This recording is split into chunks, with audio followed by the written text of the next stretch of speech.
You see, Margaret thought it was just another ordinary night, until it wasn't. The house was quiet, the only sound the ticking of the old grandfather clock in the hallway. She was about to turn off the kitchen light when Emily appeared in the doorway, pale and wide-eyed with fear. It was a quiet evening when I first sensed that something was wrong. My daughter, Emily, had come home quieter than usual, her energy dimmed like a flickering bulb about to burn out.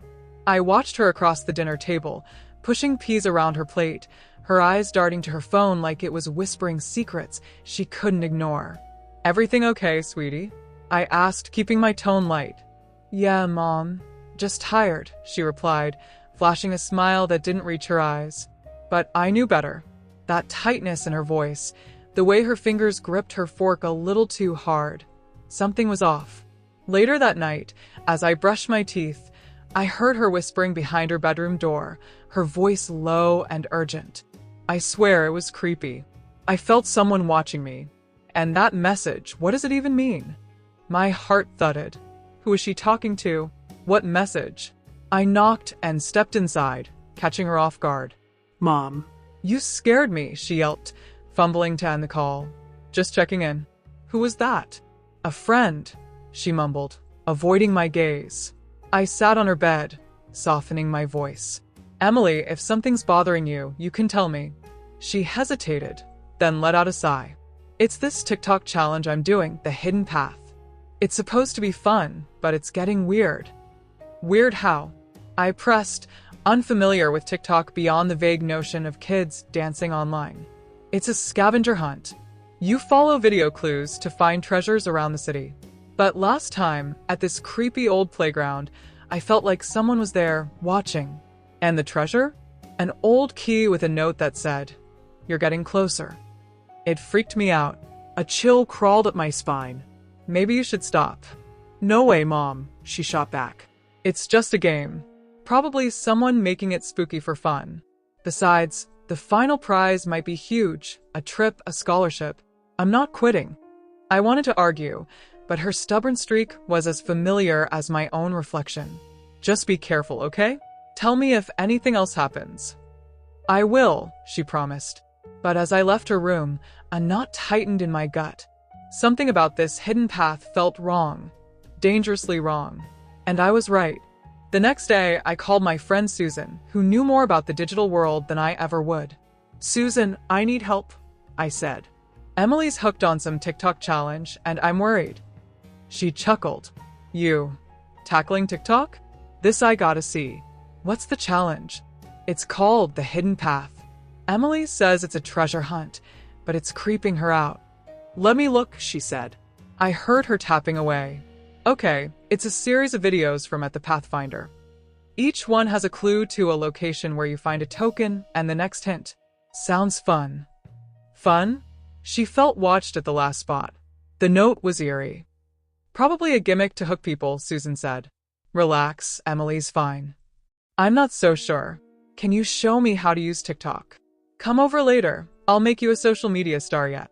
That afternoon, Susan walked me through downloading the app, my fingers fumbling like I was decoding hieroglyphs. She scrolled to the hashtag Hidden Path Challenge videos, teens laughing, finding trinkets. But the comments caught my eye.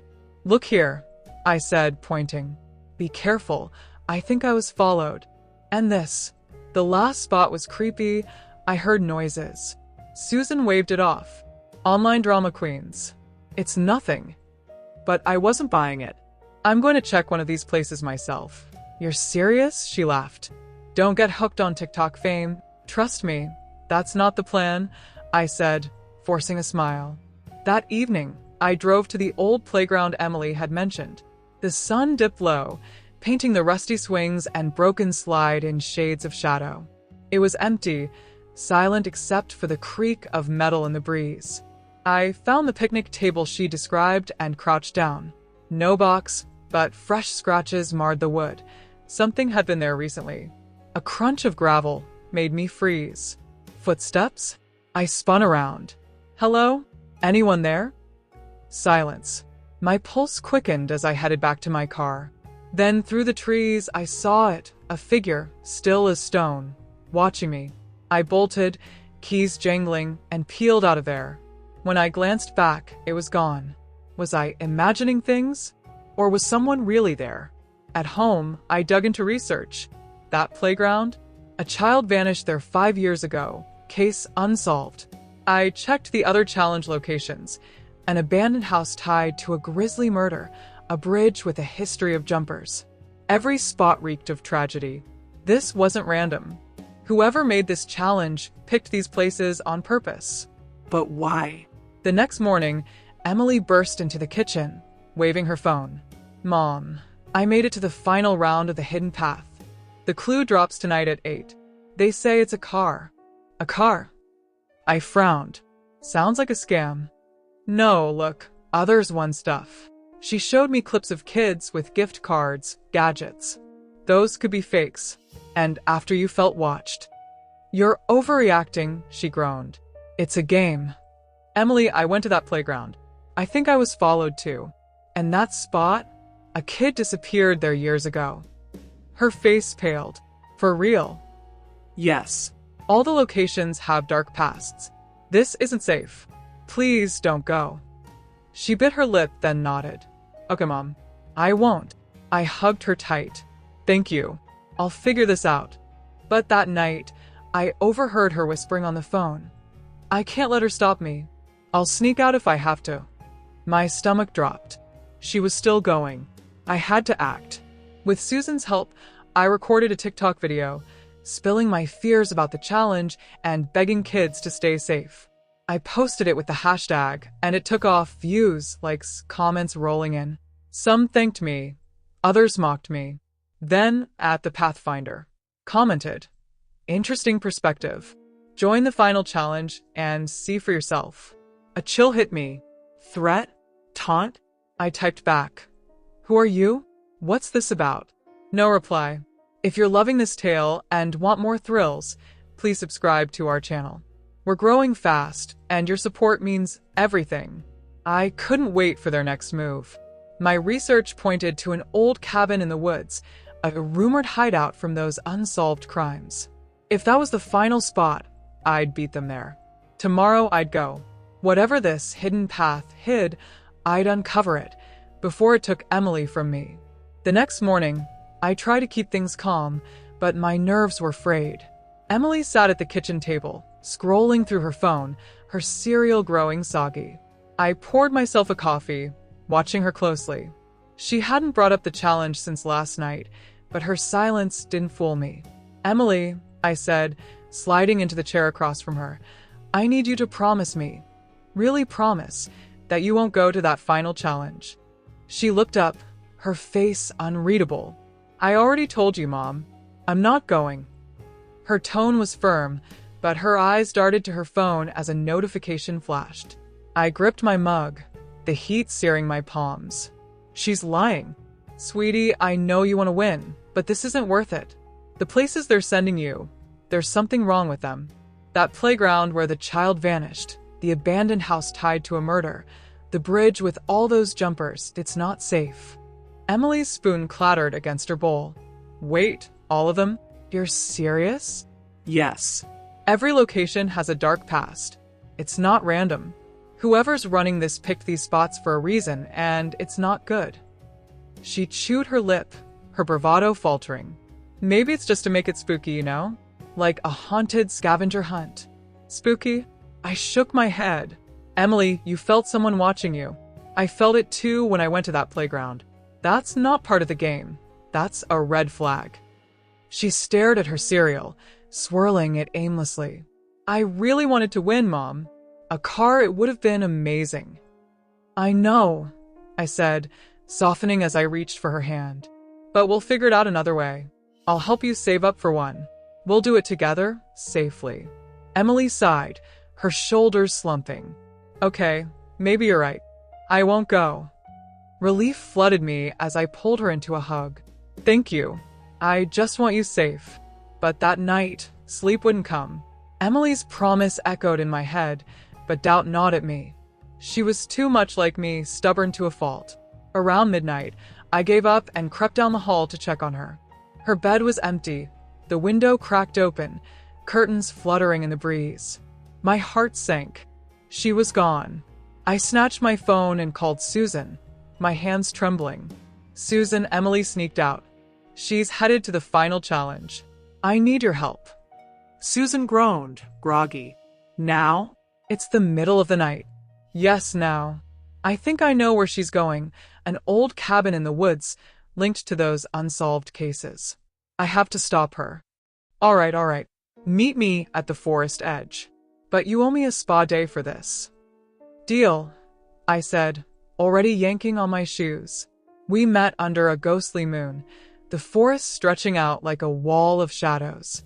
Susan handed me a flashlight, her usual sass undercut by nerves. This place gives me the creeps. It's like a horror movie set. Tell me about it, I muttered, scanning the trees. Just don't say I'll be right back. That's how people die in those movies. Susan forced a laugh. Noted. No splitting up. We followed a faint path, the cabin looming larger with every step. Fresh tire tracks scarred the dirt near the entrance, and my gut twisted. Someone had been here recently. The back door hung ajar, creaking as I nudged it open. Inside, the air reeked of dust and rot. Our flashlights sliced through the darkness, illuminating furniture draped in sheets and cobwebs clinging to the rafters. Charming, Susan whispered. Think we can sell that vase and buy Emily a car? I shot her a look. Focus, Susan. We're not antiquing. We pressed deeper, my pulse racing. In the living room, a map sprawled across a table, pins marking the challenge locations. Photos were tacked to the wall. Teenagers, carefree and smiling. My breath hitched when I spotted Emily's face among them. Susan, look, I whispered, pointing. That's Emily and the other participants. Susan's eyes widened. This is twisted. Who's doing this? I dug through the papers, finding a list of names, some crossed out. Emily's was there, uncrossed. My hands shook. What does this mean? I don't know, but we need to get out and call the cops, Susan said, her voice tight. But then, a floorboard creaked upstairs. We froze, straining to hear. A soft shuffle followed, someone moving. Upstairs, I mouthed. Susan nodded, clutching her flashlight like a club. We crept up the stairs, each groan of the wood amplifying my dread. At the top, a hallway stretched into shadow, one door ajar, a faint light flickering within. I eased the door open and nearly choked. A man sat at a desk, typing on a laptop, the TikTok app glowing on the screen, at the Pathfinder S account. He turned, and I flinched. Middle-aged, with wild eyes and a twisted grin, he looked unhinged. Well, Margaret. I was wondering when you'd show up. My blood turned to ice. How do you know my name? I know everything about you and Emily, he said, rising slowly. You've been a real nuisance. Susan stepped forward, brandishing her flashlight. Back off, creep. He chuckled, unbothered. Oh, Susan.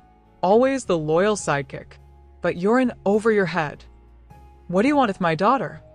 I demanded, fear morphing into fury. Emily's special, he said, his voice oily with menace. She has potential. If she passes the final test, she'll be the one. The one for what? I snapped. He smiled, but before he could reply, my phone buzzed. A message from an unknown number. You're closer than you think, Margaret. But time is running out. I held it up. Is this you? What do you want? His grin stretched wider. You'll see. But first, you've got a choice to make. A car engine growled outside, headlights flooding the windows. His gaze flicked to the door, his expression darkening. Company, he muttered. I grabbed Susan's arm. Run. We bolted downstairs, but as we hit the landing, the front door flew open. A silhouette stood framed in the light, and my heart stopped. Mom? Emily's voice quavered. Emily, get out. I yelled, but it was too late. The man descended the stairs, his steps slow and deliberate. I lunged to shield her, but he grabbed my arm, twisting it until I gasped in pain. Don't make this harder, he hissed in my ear. Susan swung her flashlight, but he dodged, shoving me to the floor. Emily rushed to me, her face ashen. Mom, what's happening? Who is he? He's the Pathfinder, I panted, scrambling up. He's been watching you, all of you. The man clapped slowly, mockingly. Bravo, Margaret. But you're only half right. It's not just about watching.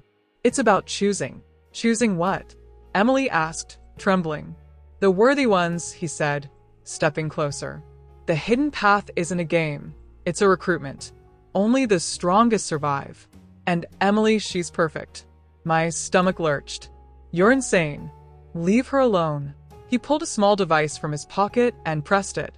The cabin's lights flickered, a low hum rising. You've got two choices, Margaret. Let Emily finish the challenge or watch her fail. I looked at Emily, her eyes wide with terror. We had to escape, but he blocked the door, and the hum grew louder, menacing. Susan whispered, "The basement. There's a hatch." I nodded, edging toward her. "Keep him talking," I murmured to Emily. Emily swallowed hard, facing him. "What's the final challenge? What do I do?" His smile returned, smug. "Simple, really. You just..." I grabbed Emily's hand, and we sprinted for the basement, Susan ahead of us. We slammed the door shut, locking it as he pounded on it. "Hurry," Susan urged, leading us to a small hatch. We scrambled through, bursting into the night, the hum fading behind us. We didn't stop until we reached the car, breathless and shaking. I hugged Emily, tears streaming down my face. "You're safe now. It's over." But as we peeled away, my phone buzzed again. Another message: "You can run, but the path always finds you." I deleted it, hands unsteady. This wasn't over, not by a long shot. The morning sun streamed through the kitchen window, casting a warm glow over the table where I sat, nursing my third cup of coffee. Emily was still asleep, her door firmly shut. I hadn't slept a wink after last night's escape from the cabin.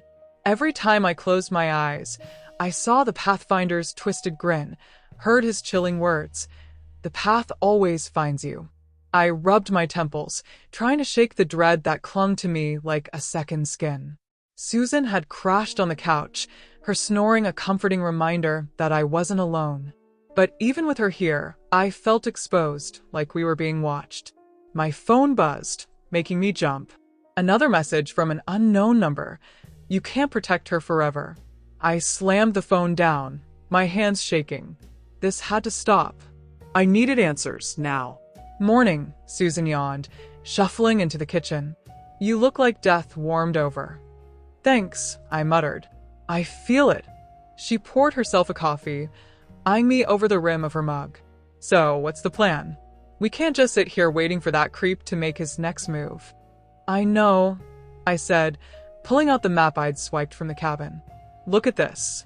All the challenge locations are marked, but there's one spot without a pin, an old estate on the edge of town. It's circled in red." Susan leaned closer, squinting. "The old Harlow place? That's been abandoned for years. Rumor has it, the family disappeared under mysterious circumstances." "Of course they did," I sighed. "Why wouldn't they?" Susan grinned. "You're getting the hang of this thriller life. Next, you'll be wearing a trench coat and smoking a pipe." I managed a weak laugh. "Let's not get carried away. But I think that's where the final challenge is. If I can get there first, maybe I can stop whatever's planned." "And by we, you mean us, right?" Susan asked, arching a brow. I hesitated. "Susan, this is dangerous. I can't ask you to." "Oh, please," she cut in. "You're not asking, I'm telling. We're in this together. Besides, someone's got to keep you from doing something reckless." Her loyalty warmed me, even as guilt tugged at my conscience. "All right, but we need to be smart. First, I want to know who this Pathfinder really is." "He knew our names, Susan. He's been watching us." Susan tapped her chin thoughtfully. "Maybe he's someone from your past? An ex? A disgruntled coworker?" I shook my head. "No. I'd remember someone that unhinged. And he's fixated on Emily, saying she's special. It's like he's choosing her for something." A chill ran down my spine as I recalled his words. "Only the strongest survive." Susan snapped her fingers. Wait a minute. Remember that true crime podcast we listened to last year? About the cult that recruited teens through online games. My eyes widened. You think this is a cult? It fits, she said, pacing. The challenge as a test, the creepy locations, the worthiness talk. Maybe they're using TikTok to find recruits. The pieces clicked into place, each one more horrifying than the last. And Emily's caught in their web. Not if we stop them first, Susan said, her jaw set. I nodded, determination replacing my fear. Let's go to the library. They have archives on local history. If the Harlow estate is involved, there might be records. Susan groaned. The library? Couldn't we just Google it? Some things aren't online, I said, grabbing my keys. Besides, it's safer than sitting here. The library was a hulking building with ivy creeping up its walls, its musty scent hitting us as we stepped inside. Mrs. Greer, the librarian, greeted us with a tight smile. Margaret, Susan, what brings you here? Research, I said, trying to sound casual. We're looking into the history of the Harlow estate. Her smile faltered. Oh, that place. Tragic story. The family vanished in the 90s. No trace ever found. Some say it's cursed. Perfect, Susan muttered under her breath. Do you have any records or articles about it? I asked. Mrs. Greer nodded, leading us to a dusty corner stacked with microfiche. Everything's here. Good luck. We spent hours sifting through old newspapers, my eyes blurring from the strain. Most articles were mundane, until I found one from 1995. Local teen found wandering, claims cult abduction. Susan, look at this, I whispered, pointing to the screen.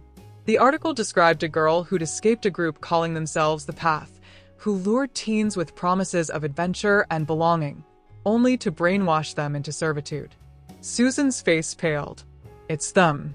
The same name. The article mentioned the Harlow estate as a suspected meeting place, but police found nothing when they searched. The case went cold.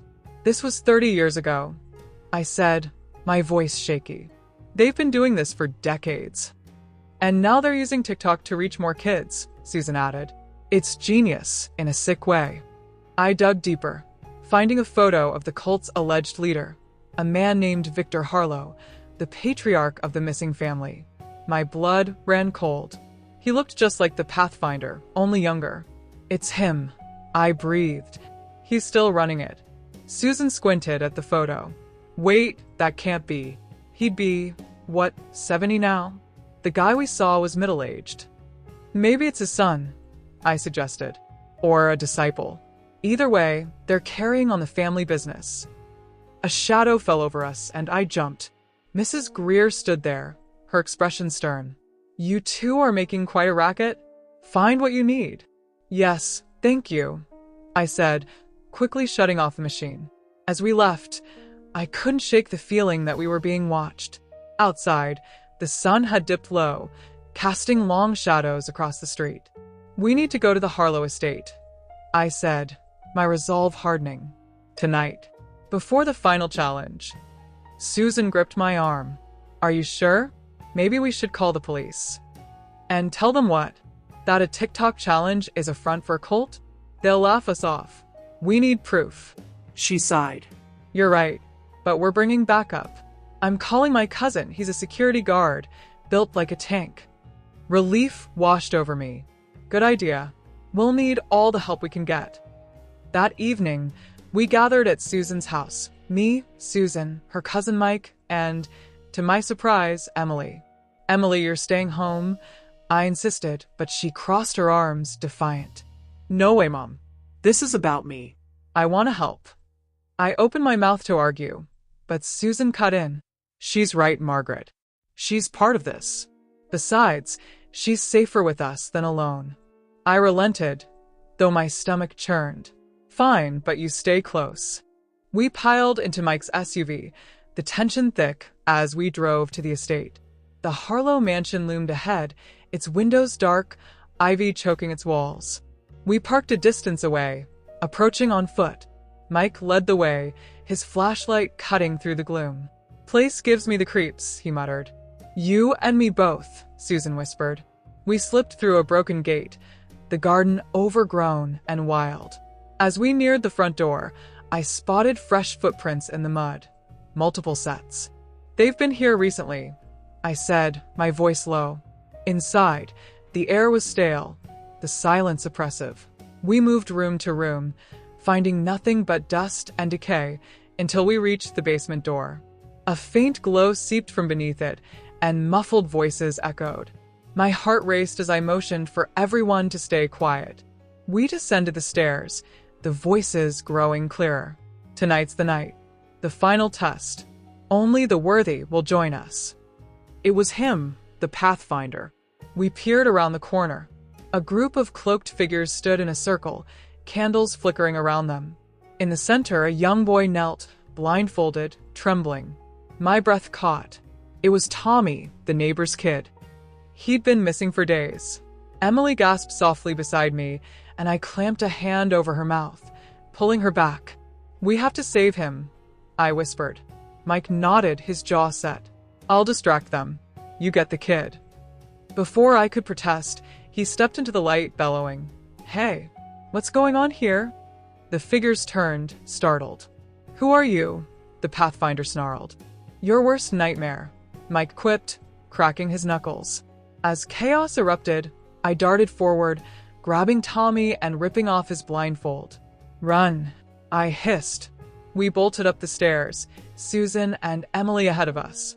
Behind, shouts and crashes echoed as Mike held them off. We burst outside, piling into the SUV. Mike followed moments later, diving into the driver's seat and peeling out.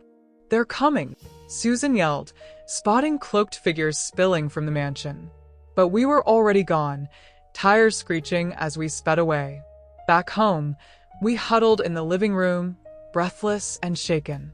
Tommy was safe, reunited with his parents, but the danger was far from over. "They'll come for us," Emily said, her voice small. I wrapped my arms around her. "Let them try. We're ready." But even as I said it, doubt crept in. The Pathfinder's words haunted me. "The path always finds you." And deep down, I knew this wasn't the end. The night stretched on, every creak of the house amplifying my paranoia. We'd barricaded the doors and windows, but I knew it wouldn't be enough. The Pathfinder and his cult were coming. It was only a matter of time. Susan and Mike were in the living room, shoving furniture against the windows, while Emily sat on the couch, her knees pulled tight to her chest. She'd barely spoken since we'd rescued Tommy, her eyes distant, like she was still trapped in that cabin. I knelt beside her, brushing a strand of hair from her face. "Hey, sweetie, how are you holding up?" She shrugged, her voice barely audible. "I keep seeing his face, Mom. The Pathfinder. He looked at me like I was a prize." My heart twisted. "You're not a prize, Emily. You're my daughter, and I won't let them take you." "But why me?" she whispered, tears brimming. "What makes me so special to them?" I didn't have an answer, not yet, but I'd move heaven and earth to find out. Susan approached, her face etched with worry. "Margaret, we need to talk. Mike, and I think we should call the police now. We've got evidence, witnesses. They can't ignore this." I shook my head. "You saw how they dismissed Tommy's disappearance. And that article about the Harlow estate, police found nothing years ago. What if they're in on it? Or at least looking the other way?" Mike grunted, crossing his arms. "Small towns have secrets. Wouldn't shock me if some cops were cult members." Emily's eyes widened. "You think the police are part of it?" "I don't know," I admitted. "But we can't take the chance. Not until we have proof they can't deny."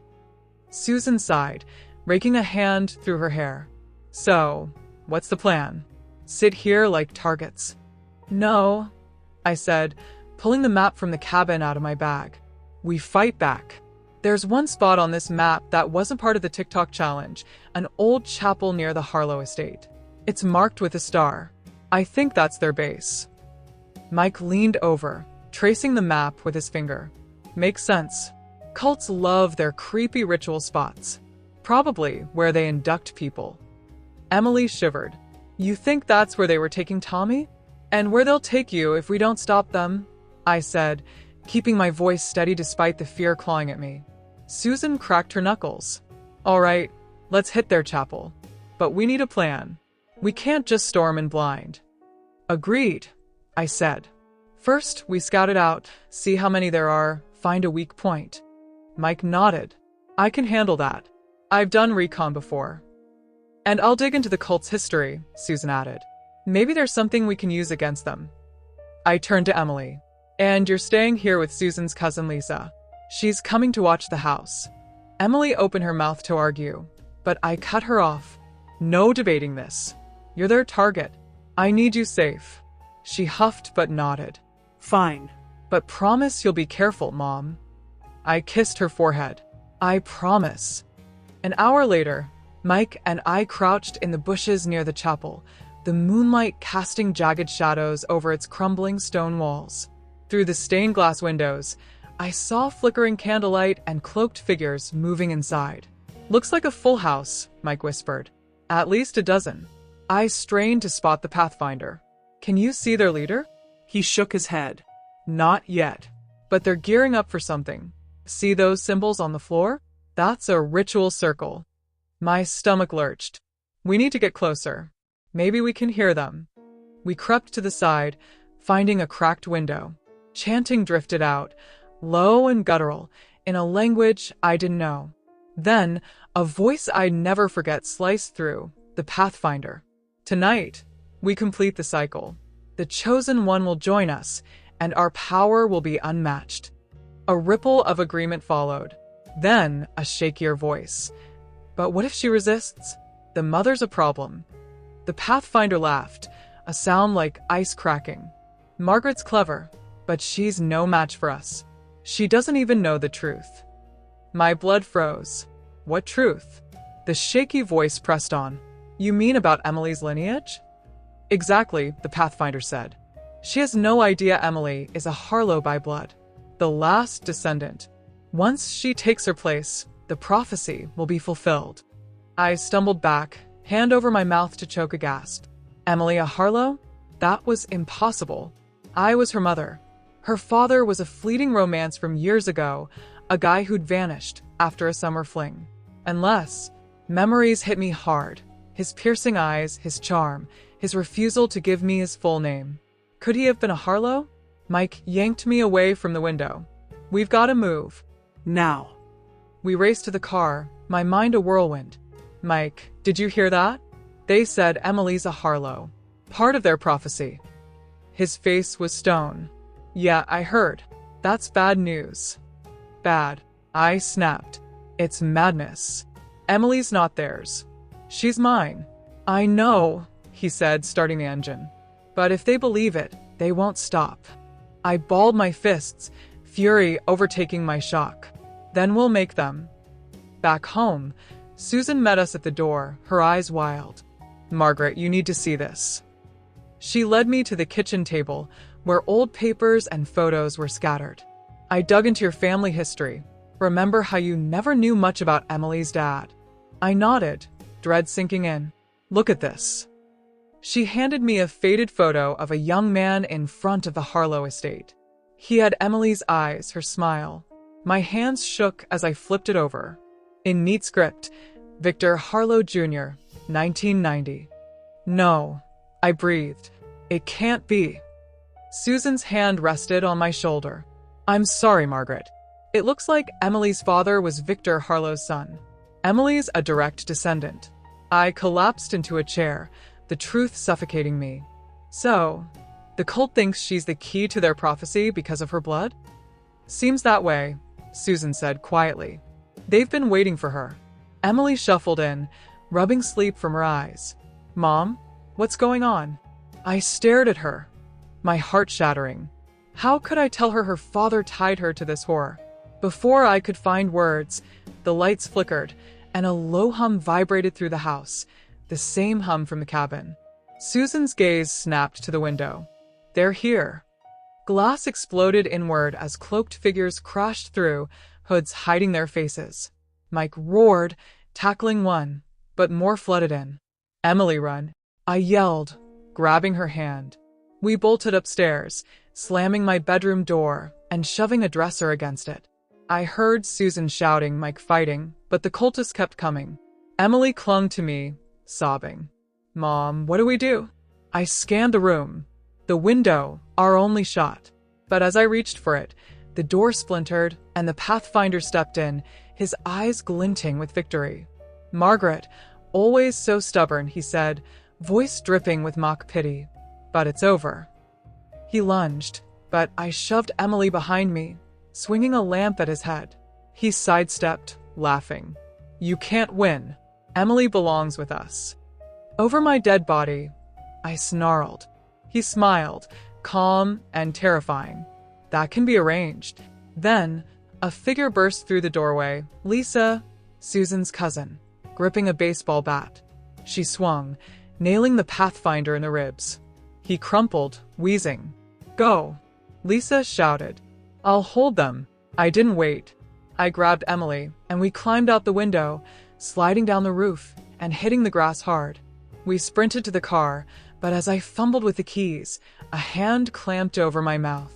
I thrashed, but the grip held. Show, Margaret. A voice whispered. It's me. I turned.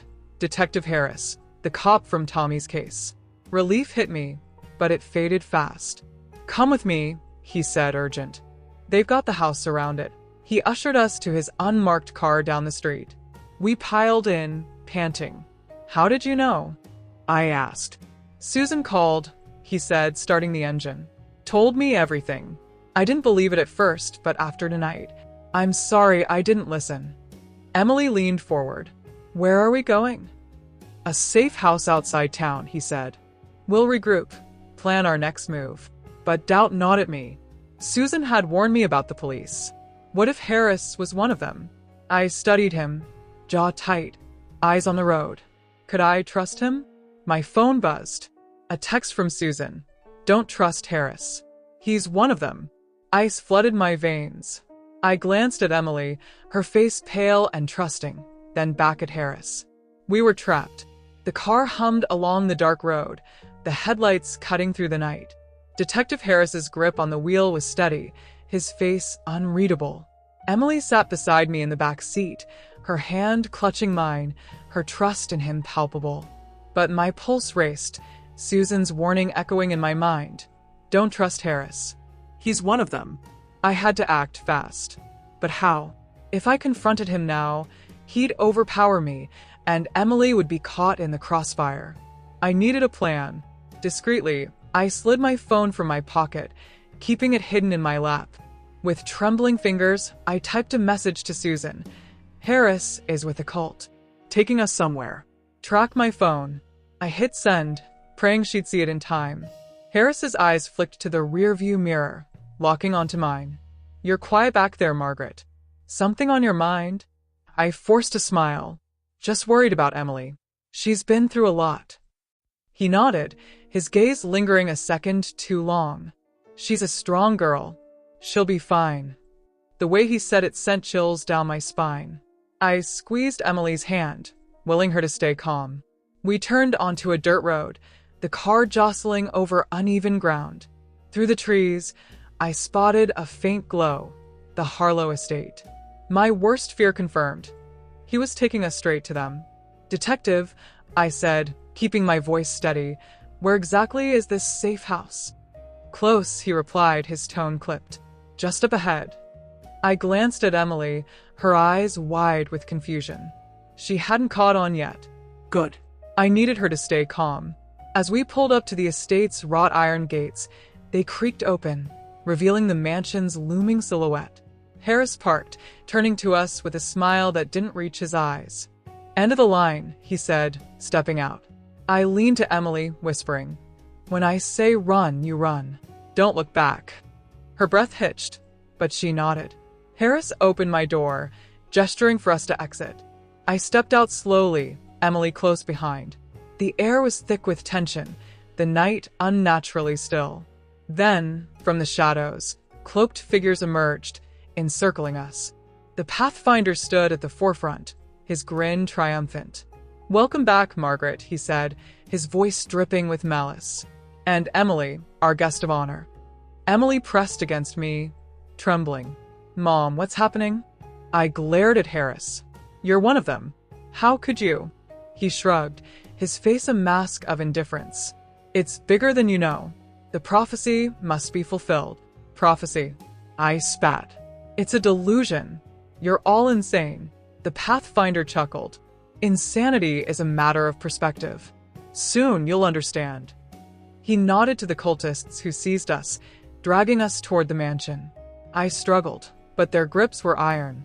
Inside, they shoved us into a grand hall, its walls lined with portraits of the Harlow family, generations of cold, unyielding faces. At the far end, an altar stood, draped in crimson cloth, symbols etched into its surface. The Pathfinder stepped forward, his eyes gleaming. Tonight, we complete the ritual. Emily will take her place as the chosen one, and our power will be restored. Emily whimpered, and I pulled her closer. You're not touching her. Oh, but we will, he said, his smile widening. Unless you'd like to take her place, Margaret. A willing sacrifice could suffice. My blood ran cold. Sacrifice. He gestured to the altar. The prophecy demands a Harlow's blood. Emily's, or perhaps yours, if you're truly her mother. I froze. What are you talking about? I'm not a Harlow. His laugh was sharp, cruel. Oh, but you are. Victor Harlow Jr. didn't just father Emily. He was your half-brother. The room spun. That's impossible. Is it? He pulled a yellow document from his robe, holding it up. Your mother had an affair with Victor Harlow Sr. You're his daughter, Margaret. A Harlow by blood. I stared at the paper. A birth certificate with my name, my mother's, and Victor Harlow Sr. as my father. My world shattered. No, I whispered. It can't be. It is, he said, smug. You've been part of this all along. But Emily's blood is purer, stronger. She's the key. Rage boiled inside me. You're lying. Am I? He tossed the document at my feet. See for yourself. I didn't need to. Deep down, a part of me knew. The strange pull I'd felt toward this mystery, the way the Pathfinder seemed to know me. It all made sickening sense. But I wouldn't let them win. You can't have her, I snarled. He sighed, feigning disappointment. Then you leave me no choice. He signaled, and the cultists forced Emily toward the altar. She screamed, thrashing, but they held her fast. Stop, I begged, lunging forward, but Harris grabbed me, pinning my arms. Watch, Margaret, the Pathfinder said. Witness the birth of a new era. He raised a dagger, its blade glinting in the candlelight. Emily's eyes met mine, wide with terror. In that moment, something snapped inside me.